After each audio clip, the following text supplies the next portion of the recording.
Hola, amigos, and welcome to the Cinco de Mayo edition of Cinema Royale. We're coming at you a little late this week. That seems a little bit fast for the intro. I mean, I don't know. I think I cut it off right, but it's me, so I probably didn't. All right, I guess we'll find out in the Yeah. post. Somebody will let us know a couple days down the road that I left a video audio running or something like that. Yeah, we apologize for the issues of last week's episode, but it is what it is. Hey, I'm trying to produce and host and do everything at the same time, folks. I'm Oh sorry. my God. Do better. Anyway, so we're coming at you. Yeah, it's on Cinco de Mayo. We were going to do a show for Star Wars Day yesterday, but we couldn't get around to it. So I hope everybody had a great Star Wars Day. Not a lot of news that dropped for Star Wars on Star Wars Day, which is kind of rare for them. I mean, they didn't really do that. I mean, they did have a couple of things. They had the Simpsons Star Wars crossover short that was announced, I think a couple of days ago. I think that debuted yesterday, or maybe it's this week. That's happening. And then yesterday was also the first episode of The Bad Batch that premiered, Star Wars The Bad Batch, which premiered on Disney+. Which we were not really looking forward to, if I remember correctly. I don't I want to speak for certainly you. wasn't. I certainly wasn't. I've said before that those characters didn't feel like Star Wars characters to me. Right. I had no interest in their stories coming out of the Clone Wars final season. But I was pleasantly surprised by this first episode. I really was. I still have long-term concerns that they won't hold my interest for like an entire season. But anything that you embed within like Order 66, I'm going to take an interest in, because Order 66 is, I think, is an incredible pivotal moment in Star Wars. Yeah. But I also like the way they're kind of exploring how this crazy paradigm shift affects clones, because the clones, and these are clones who aren't prone to the programming of the other regular clone troopers. So Order 66 comes, and they're told they're going from serving with the alongside the Jedi and battling droids, killing droids, who cares about them, to now serving for the evil Galactic Empire and killing the Jedi and attacking humans, some of them innocent. That's a whole existential crisis for Clone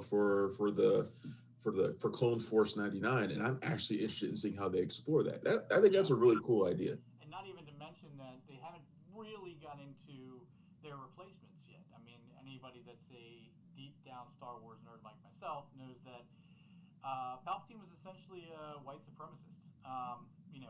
Pretty much. I guess in Star Wars it wouldn't be a white supremacist, but like a human supremacist, I guess.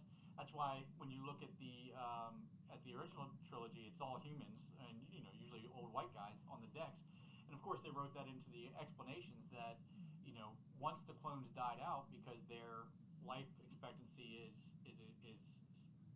accelerated, they were replaced with nepotism and racism and all that kind of stuff that filled out the battleships. So they're going to have to deal with that as well too, saying, what do we do now that we don't have a fight? Right, and they kind of suggest some of this stuff by having Grand Moff Tarkin appear. And Grand Moff Tarkin is against the use of clones for the most part, but he's really against the Clone Force 99, who aren't subject to the slavish devotion that the regular clones are because of their programming. Yep. So he's trying to phase them out. So yeah, it's a really interesting story, and I'm curious to see where it goes. I've seen episode 2. Can't really talk about it yet, but I'm in it for the long haul for now. We'll see where it goes. Yeah, I was pleasantly surprised. I will admit. I mean, I'm kind of starved for anything Star Wars at this point. Mandalorian just did so much for Star Wars fans to really get that appetite wet, and leaving you with that shot of Luke Skywalker and then nothing. So I've been starving for it. Yeah, So I was a little bit upset at first, because the first thing the Bad Batch does is retcon a bit of Star Wars history.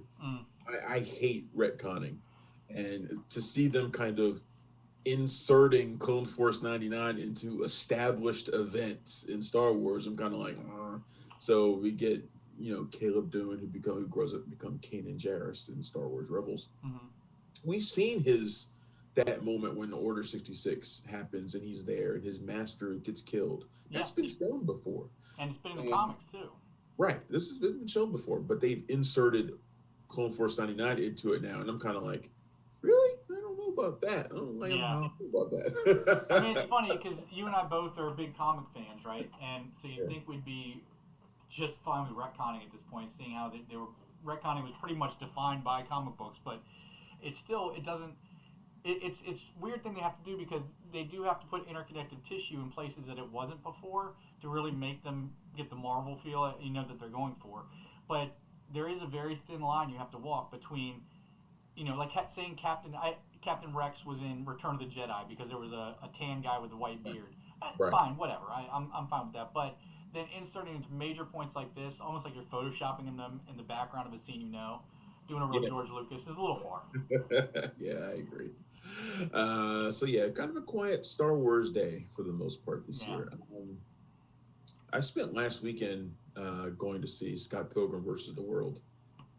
When you say last weekend, you really mean last weekend because if I remember correctly, you attempted to a few times. I did a couple times. Yeah, I was supposed to go see it on Friday. The AMC theater near me was the only building in the entire mall that had an electrical problem, and there were so I went there.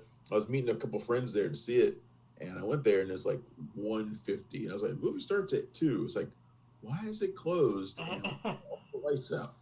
I was like, "Am I at the wrong place?" Because there's another Tyson's Corner Mall, like not that far away. Right. I was like, can't possibly be there. Nothing is ever there. And so, yeah, they had an electrical problem. So I had rescheduled it for Sunday at a totally different theater because they were pretty much out. I think they were out of power the entire weekend. So I went to a totally different theater and saw it. And, everybody knows, anybody who reads the site, punchdrunkcritics.com, knows Scott Pilgrim versus the World was my #1 movie of the last decade. I absolutely adored that film. Right. But I had never seen it on a big screen before. Oh, really? It was a home video watch for you originally? Yeah, I saw it later. And remember, the first couple of times I watched it, I didn't really, think that much of it. Mm-hmm. Grew on me in crazy ways. I want to know the science behind that because, mine aren't as prestige as your, but like movies like Anchorman, I remember seeing that the first time and thinking it was the stupidest thing I ever saw. And then it comes on HBO over the summer that year, and I must have watched it 1,000 times, knew every line, funniest movie I ever saw. There's movies like that the first hit, they just don't land with you, and then slowly they build up. Yeah, they just do it. And this movie speaks to me in so many different ways. It's crazy. But yeah, seeing it on a big screen in Dolby was just extraordinary. And I'm like all Scott Pilgrim obsessed again. I've watched the Black Sheep video like a couple times just this morning. I downloaded the Scott Pilgrim versus the World 8-bit video game. That's going to be my next question if you got the game again. Yeah, man, I'm thinking about streaming it actually because I haven't beaten it before. So I'm like, I need to stream it and play it. But yeah, so I'm like all into Scott Pilgrim again. I need to look at my Funko collection and see which ones I'm missing. I know I've got a few, but I know there's some that I don't have yet. But the thing is, Scott Pilgrim Funkos cost like $100. The joints are fucking rare. Yeah.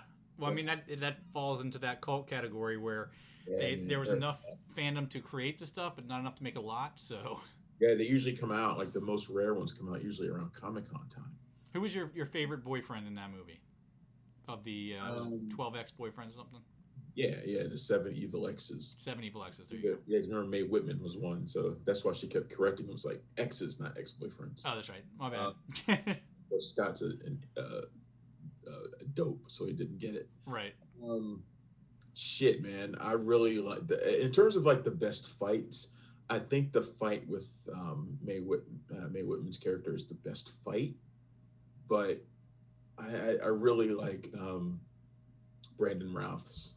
See, I'm torn. I'm always torn between Brandon Routh and Chris Evans' characters. Chris Evans is great too. I just don't like the way his fight ends. Yeah, I can see that. That's cheap. But the fight with Todd is great.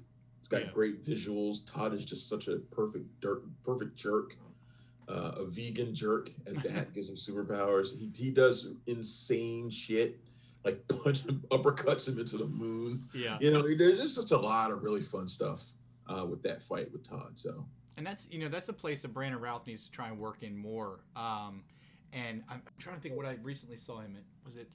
He's a Legend of Tomorrow, right? Wasn't he on Well, there? yeah, Legends of Tomorrow, but I mean, he does an amazing job playing. I always thought he was a good Superman, or at least a good Clark Kent Superman, because he does have that puppy dog, nice guy who's always going to do the right thing look.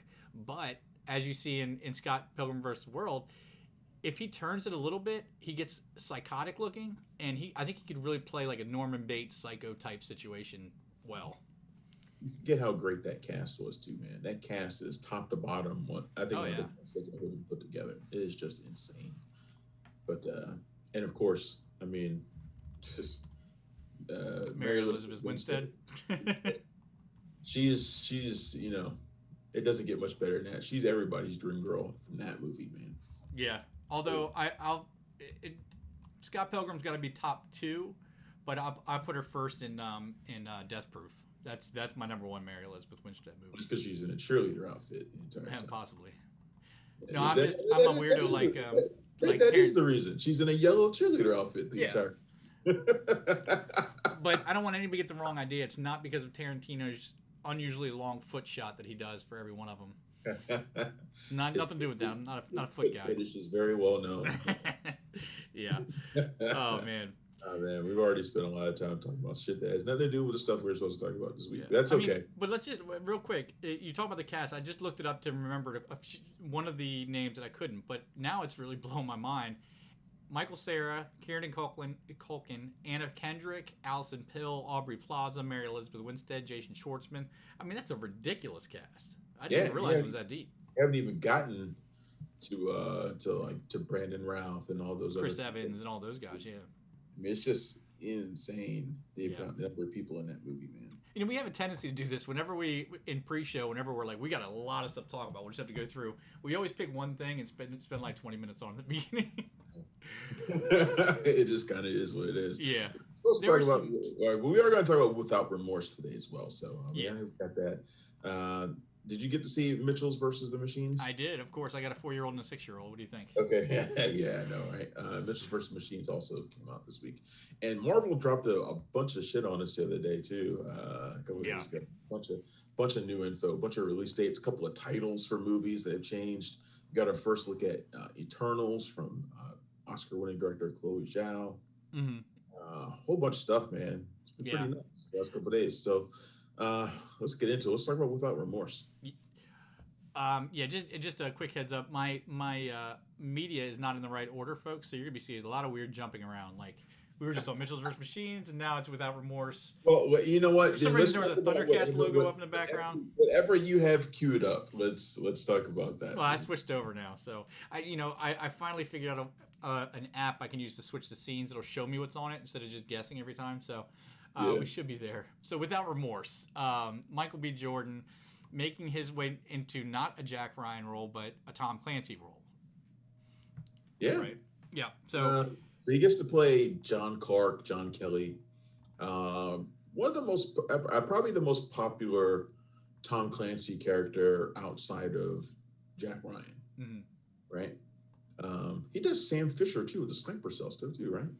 Were those ever books though? For some reason, I always thought those were just games. I'm pretty sure they're books too, but then again, I wouldn't know. Yeah. I was just making sure they were Clancy also. Yeah, no, they're Rainbow Six. That dude is prolific. Well, they kind of, I think there's some hints of that Rainbow Six could be coming. Yeah. In this movie, but he plays John Kelly, whatever, John Clark. John Clark. Yep. Is he a Navy SEAL? What was he? Yeah, Navy SEAL. He's a quote unquote elite Navy SEAL, and he gets wrapped up in a conspiracy and all that usual jazz. I mean, it's all pretty standard, but I think the big takeaway for me from this was that Michael B. Jordan's no fluke. Not that anybody thought he was before, but I don't recall him playing a role like this before. Like he's done Creed, obviously, we knew he could fight, but a shoot 'em up, blow 'em up action lead. And I know there's been some negative things said about this movie, but I didn't really fall into those. I had a blast with it, and I thought his charisma is just getting better every year. I think he's the main reason why I liked it, because I do think there are issues with the movie. Like you said, it is pretty standard. they go on a mission involving some Russian agents that they weren't expecting. Mm-hmm. They could possibly set off World War III. Um, After the mission is over, members of that squad start being picked off, killed. And then when they attack Clark's house, they get him. He doesn't die, but they kill his wife. From that point on, he is on the path of revenge. Without remorse.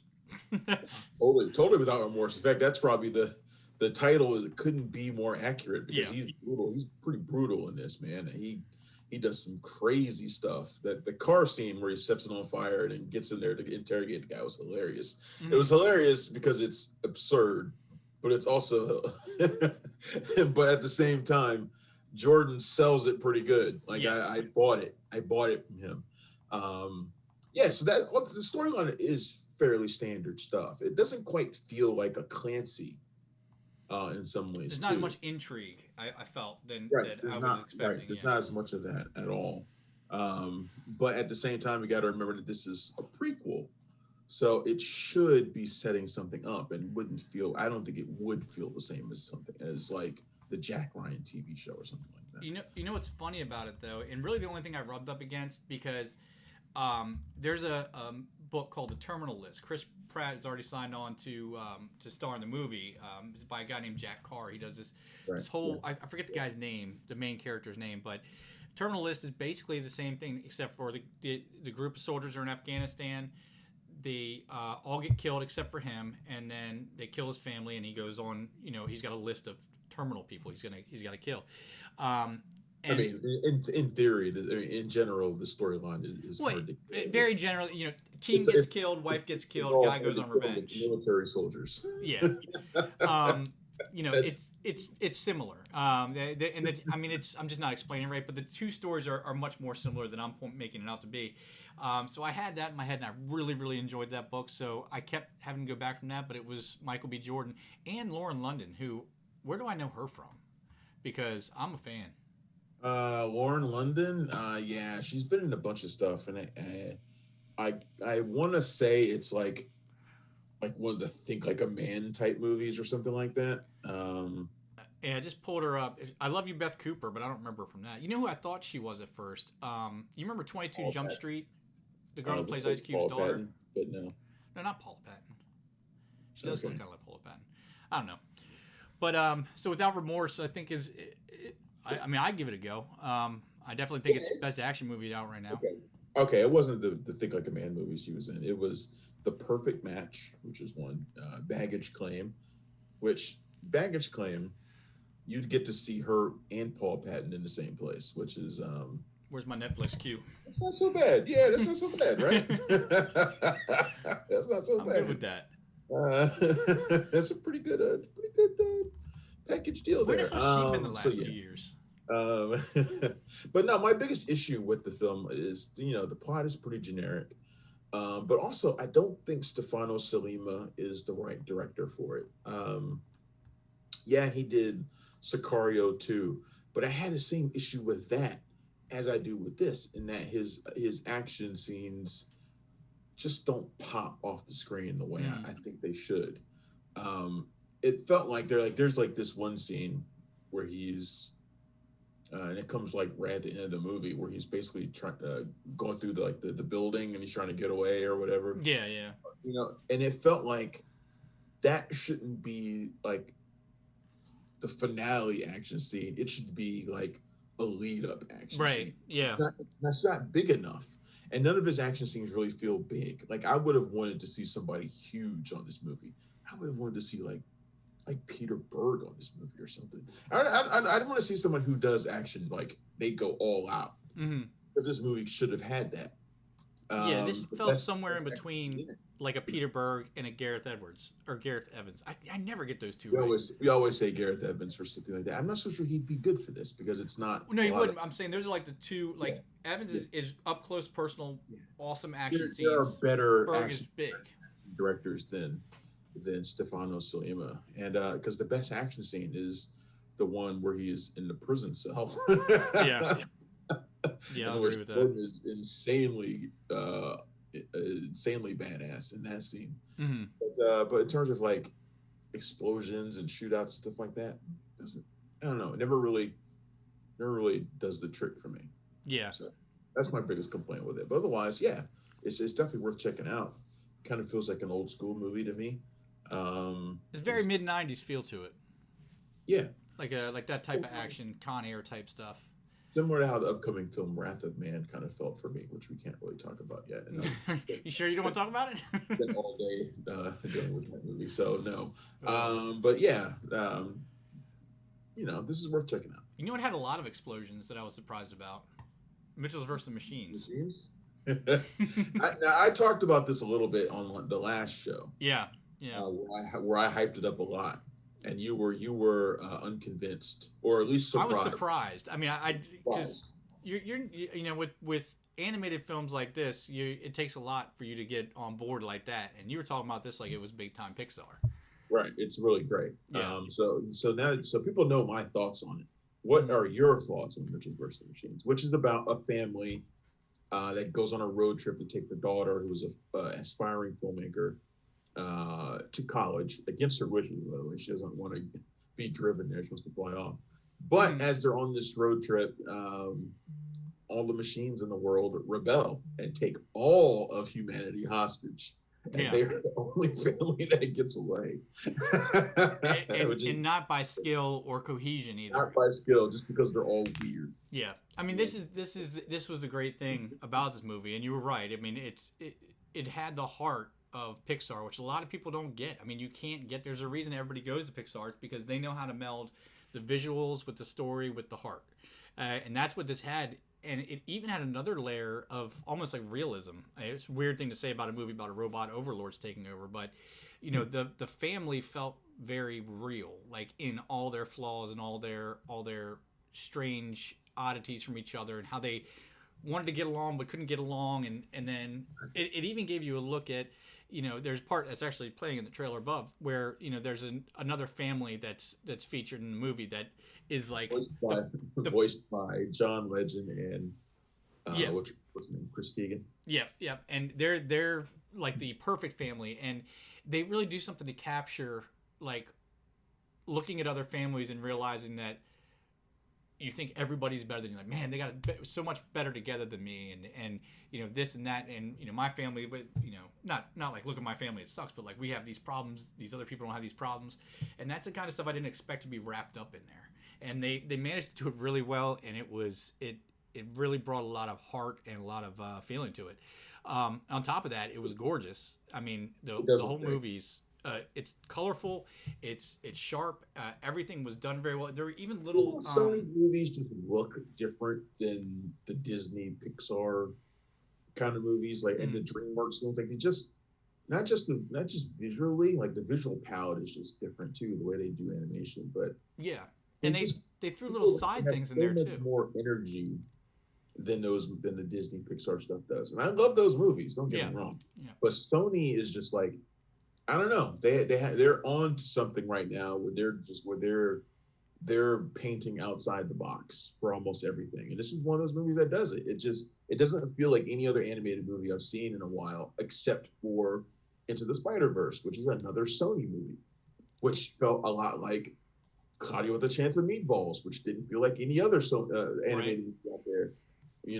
Their stuff's always just left of center, right? There's always just a little bit of weirdness to it, and if I didn't know better, I think that Lord and Miller did produce it, didn't they? It's Lord and Miller. They're the common thread amongst all those movies. Yeah, I would say the Lego Movie had that feel too, and now it's also Lord and Miller. So it's them more than anything else. Yeah, but I mean, it's the little things like in Spider-Verse when you first watch it, the way they made it feel like a comic book by drawing the spider lines on there, and little things that don't go in the scene but are almost drawn on top. That happens a few times in here, and it's that separates it. They usually do a really good job of using her film school background, her filmmaking background, to change the aesthetic of the film. Like there are scenes where something's going on and it'll change completely into like a film shoot, and you'll like see her like exaggerating aspects of real life, what I mean, through like she's taking it, like she's shooting it as a movie, and the way they do that is really clever. Mm-hmm. So yeah, I think this movie's fantastic. I hope everybody sees it. When I wrote my review, I was like, I think this movie would have been incredible on the big screen, but Yeah. it also would have made a lot of money on the big screen too. Like this would have been a giant hit. Yeah. I think It it would definitely would have been a pickup hit, and it probably would have lasted at this point until the summer, and then made even more, yeah, because it's going to be a word of mouth movie. this would have been a huge movie in theaters, which is it's kind of depressing in a way too. I'm sure Sony's like, damn it, man, we get money off this joint. Yeah. All But, we had to do I'm was sure wait 3 more Netflix- months. I'm sure Netflix paid them, a pretty good amount for it, but still. Yeah. Yeah. So, but yeah, I mean that's.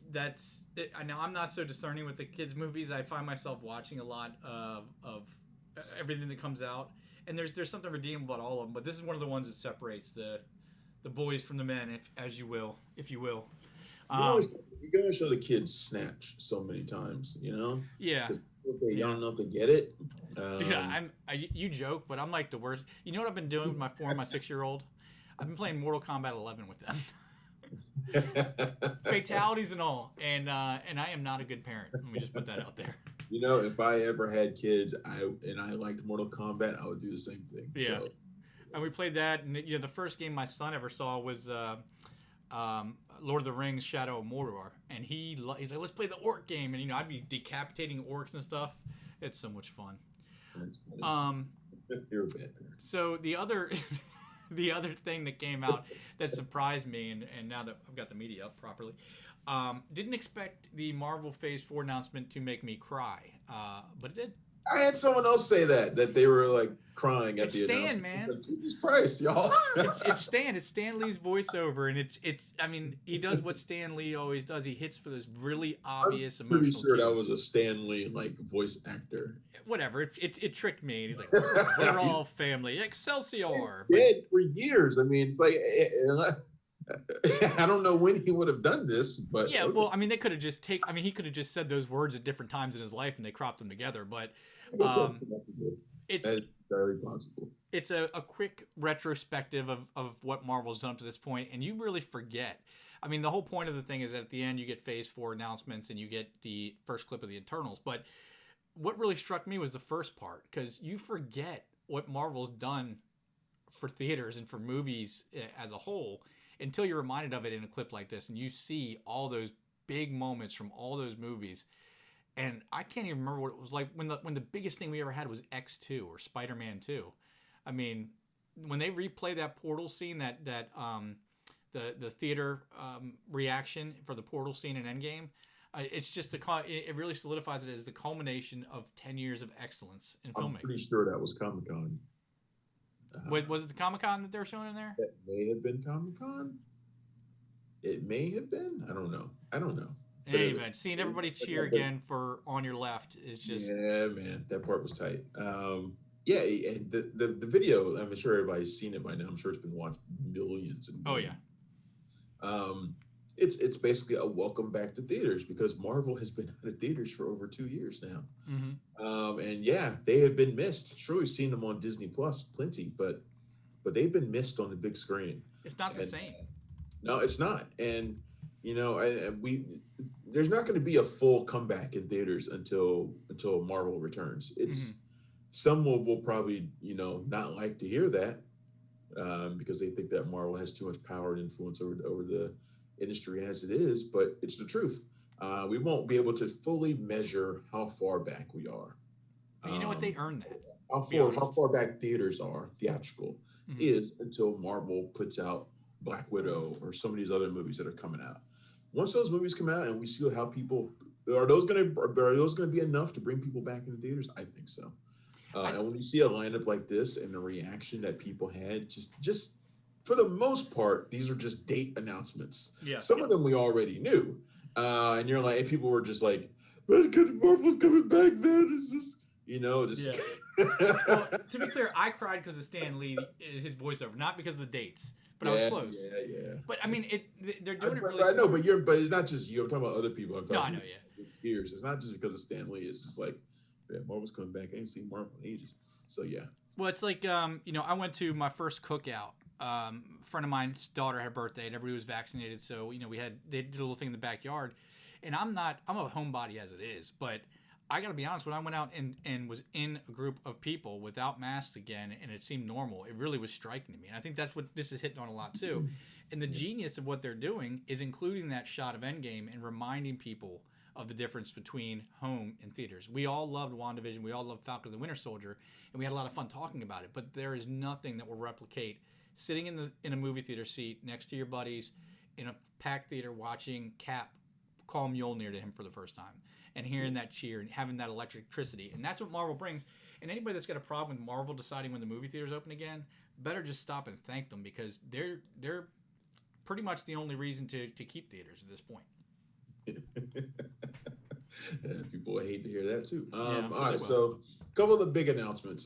So the title of the Black Panther sequel has been revealed, and it's, I think, a pretty predictable one. Black Panther, Wakanda Forever is the title of the sequel. Now, it didn't tell us anything else about it. Do you have the date up there for it?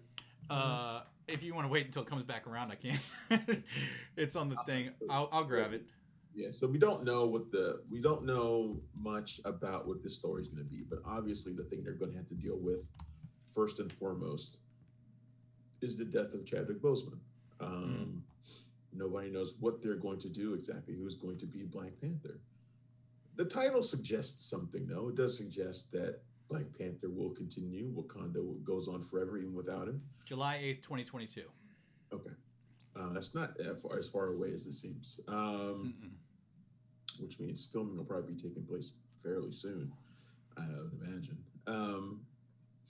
I told, like, when we talked about this before after Boseman's death, I said I have an idea of how the movie will begin, and I still feel that way. Like, I feel like there will be some sort of crime in progress in Wakanda, like somebody trying to steal some vibranium or something, and Black Panther will show up and defeat them, and we'll be all sitting there like, who's in the seat? Who's in the suit? And and then eventually we'll get around to it, and the person will just take off the mask, and we'll see who it is, and we'll all be surprised. Like, that's the way. That would be awesome. I just, as soon as you mentioned this, isn't that the way though? Isn't that the way? Oh, 100%. But the problem with it is we all know Marvel has good security.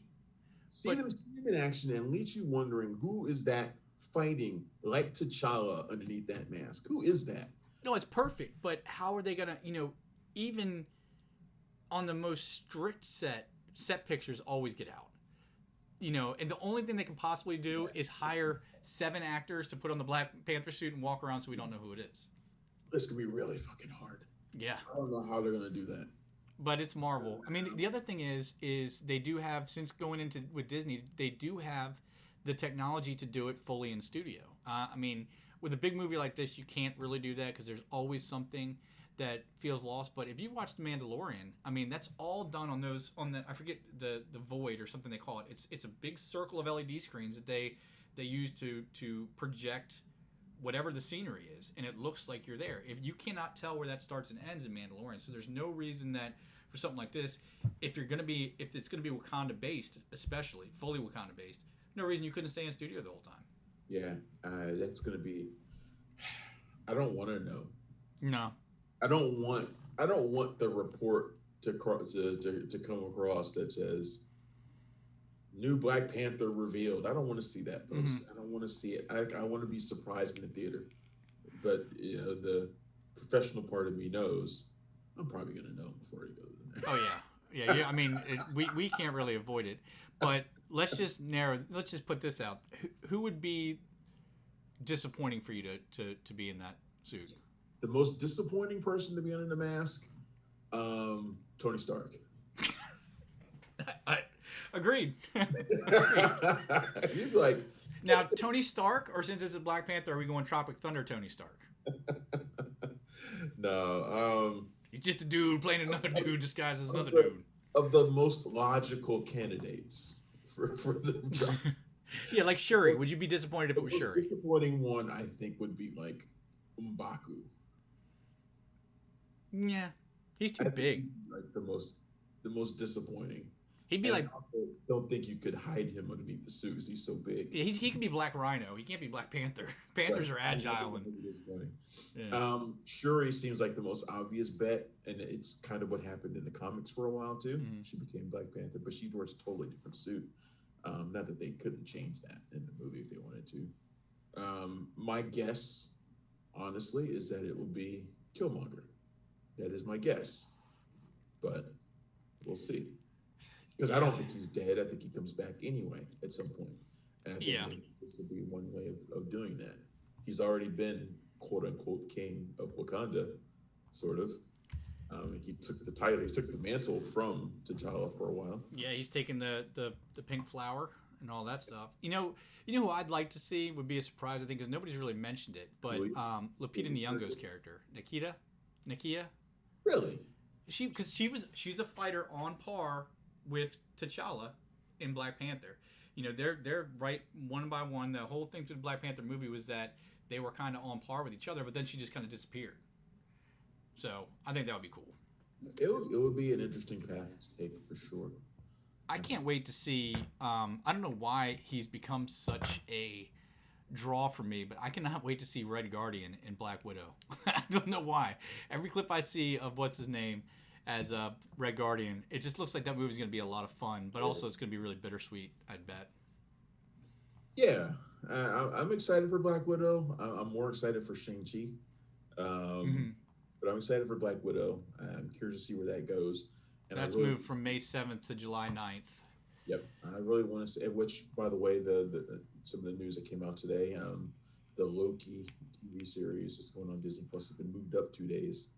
Its premiere has been moved up to 2 days. And all future episodes of it will be on Wednesdays, not Fridays, like most Marvel shows or most Disney. And the reason for that is because if it had stayed on Fridays, the finale would have conflicted with the release of Black Widow. So I could never work at Marvel. I would have so many things interacting because I just like, oh shit, I forgot about that. I don't know how to do it. They must have like just a big whiteboard with like stuff connected to one another. Like, I mean, it's the only way you could, right? I mean, there's no way to do it otherwise. I don't pay enough attention to details, man. We miss everything. Yeah, that is not my strong suit. Shang-Chi is September 23rd, 2021. I've watched Black Widow. What do you mean we have Black Widow and Captain Marvel coming out on the same day? Who missed that? That can't be. How would that happen? Just move it. Yeah, Shang-Chi and the Ten Rings, which every time I watch the trailer, I get more and more excited for. Awkwafina she's just a force on screen. She has like 4 seconds of screen time. And 2 seconds that I'm really talking about when she's in the Corvette or whatever, and you just see that big old smile of hers. And she's just, I love her. But that's September 23rd. Yeah, I love her too. Yep. The big reveal was some Eternals footage, which it does prove that Salma Hayek is actually in real life an Eternal because she is still just as gorgeous as she was in Desperado 30 years ago. And also, the Captain Marvel sequel is going to be titled The Marvels. So is that just going to be Captain Marvel and Miss Marvel, or are we thinking that Proton's going to be there Miss too? Marvel, the girl who's playing Miss Marvel in the Disney Plus series, will be in the movie too. And also Teyonah Parris, who played Monica Rambeau in WandaVision, she will be in the movie too. So basically, you got all the Marvels in the movie. So what's? I wonder. It must be a. So then, okay, because what I was thinking is it must come out before Miss Marvel because it's obviously going to show her part's going to be showing why she is Miss Marvel because she's a fan of Captain Marvel. But if Monica Rambeau's in it, that means it's in the past, probably in the early 2000s. No, you're getting it mixed up.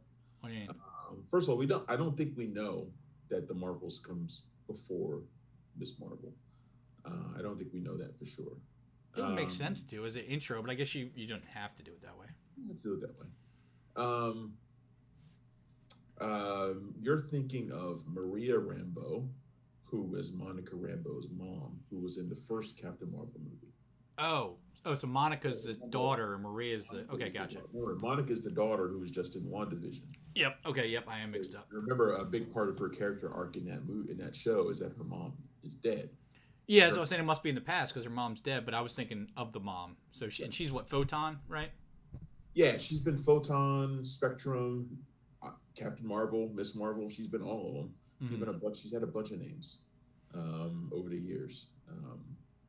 So Photon is my favorite of the bunch.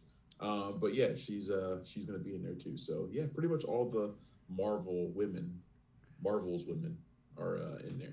Yeah, so So hence the title.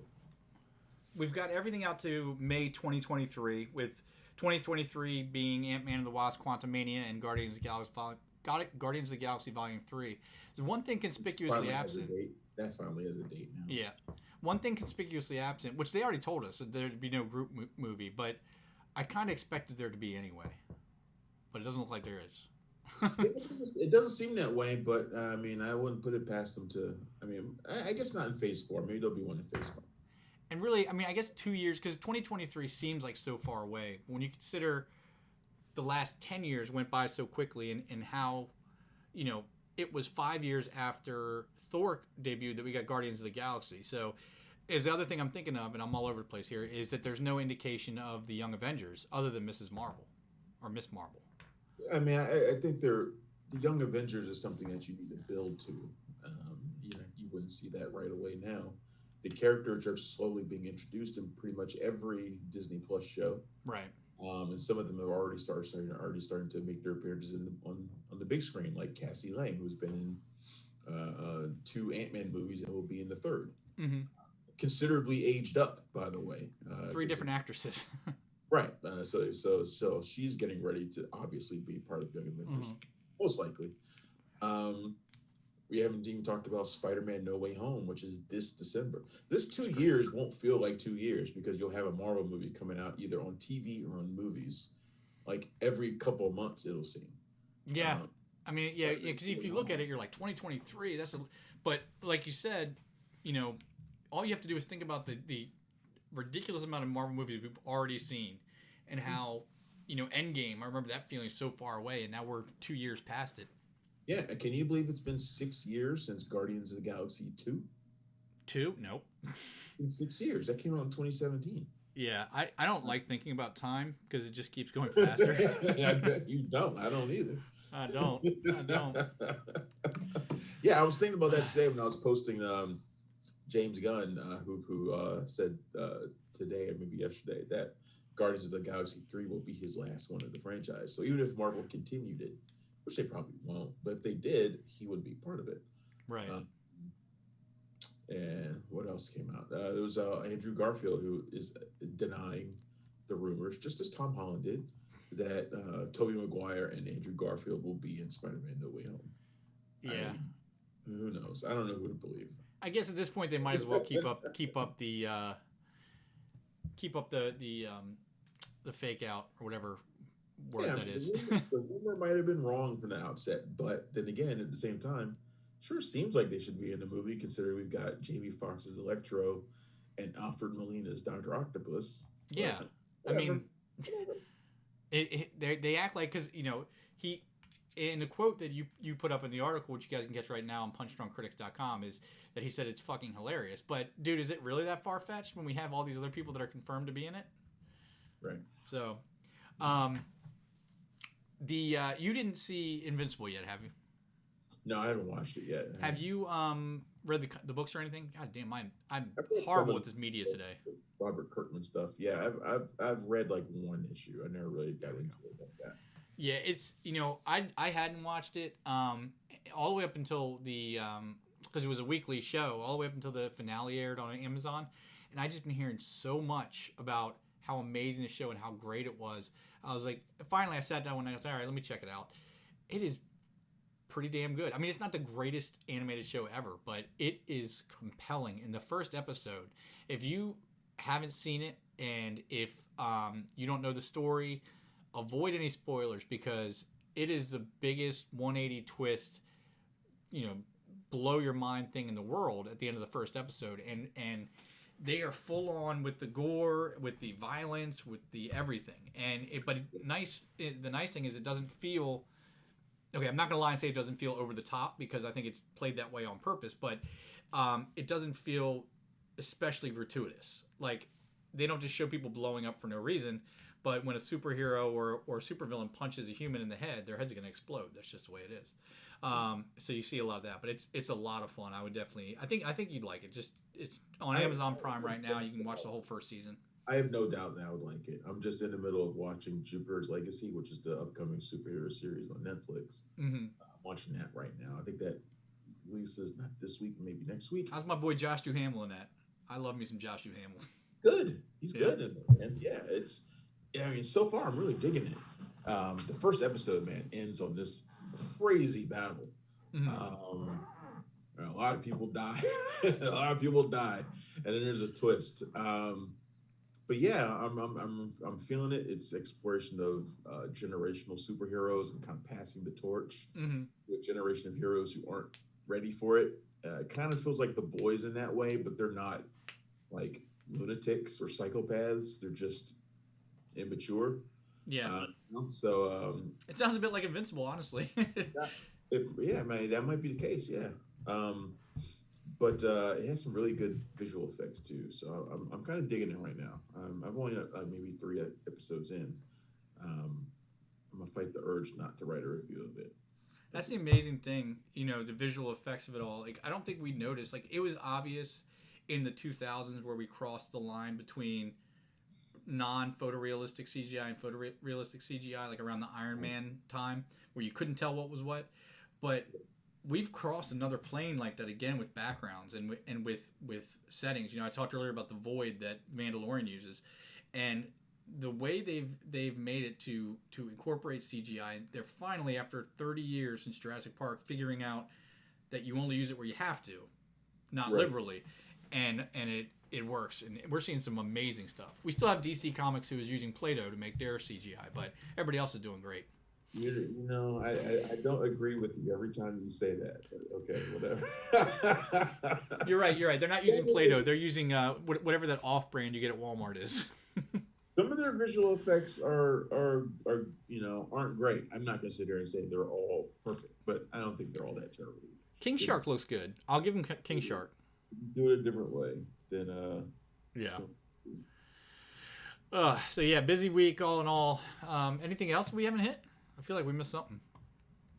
I don't know, did we? We talked about Loki, we talked about Marvel, we talked about the movies. I'm sure there's something we missed, but who knows, whatever. Yeah. We talked a lot already. Yeah. It's been, like I said, it's been a busy few days.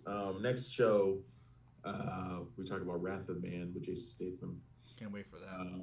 What else? Now, I know you can't talk about it. You saw it already, but it's Jason Statham and Guy Ritchie. But the trailer did not feel like Guy Ritchie and Jason Statham. Does it feel like a Guy Ritchie movie?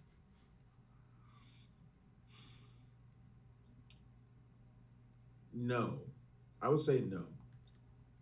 It's good to have them two working together again, because I think Guy Ritchie does some of the best Jason Statham. I think Statham does some of his best stuff with Ritchie. Yep. But no, this isn't like over the top Ritchie. It's also not as witty in the same way as like Snatch or Lock, Stock or something like that. It's not like those. It's really dark. But it's also, like I say, I can't say it too much, but it's a lot bigger than it seems. Okay. So yeah, I was really into it. I'm in line for it anyway. I just was curious. I don't know how the other people in the theater that were with me felt about it. They might not have been as into it as I was, but I was pretty into it. So yeah, I mean, I'm sure I'll be a little bit let down since those names are attached and it doesn't sound like a standard, just because, seeing The Gentleman last year just really solidified me as having Guy Ritchie as my favorite filmmaker. Definitely not like that. Yeah. Oh well, I'm sure it'll still be fun. So with Wrath of Man, what else is coming out next week? That's what I was trying to figure out. I can't think what else is coming out this week. I don't know if anything big is coming out this week. We've got a slow couple weeks, honestly. I think until it's quote unquote slow, but I've got like 5 reviews to write this week. Yeah, well, there's a lot of smaller movies coming out. I've got 2 myself. Yeah, it's like you said that. I've got 2. What? I do. I know you've got like 17. I never said I do the same amount that you do. I need you to have a 5 or 6 movie week where it's like, what the fuck? And the thing is, I'll die. I think I'm doing 5, but I know it should be 6. Like I know there's one that I should do that I probably just won't do because I'm just like I'm already overwhelmed. Here's the thing, and this is what makes you special as a writer. I have a limited amount of creativity, so if I write 2 reviews, I'm fine. By the time I write 5, my last review will be like, movie good, I like, goodbye. And that'll be it. I won't be able to think of the words to put in there. I have a certain amount I can put out every week. I think that's a difficulty a lot of critics have. I'm no different. It gets hard to find new things to say about movies, especially when a lot of them are, 3s. Right.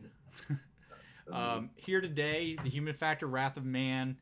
Here Today, I have to review that today as well. I mean, the next big release we have, the real next big release is Spiral, which is the the Saw sequel that Chris Rock's doing. That's May 14th. So Army of the Dead is later this month too.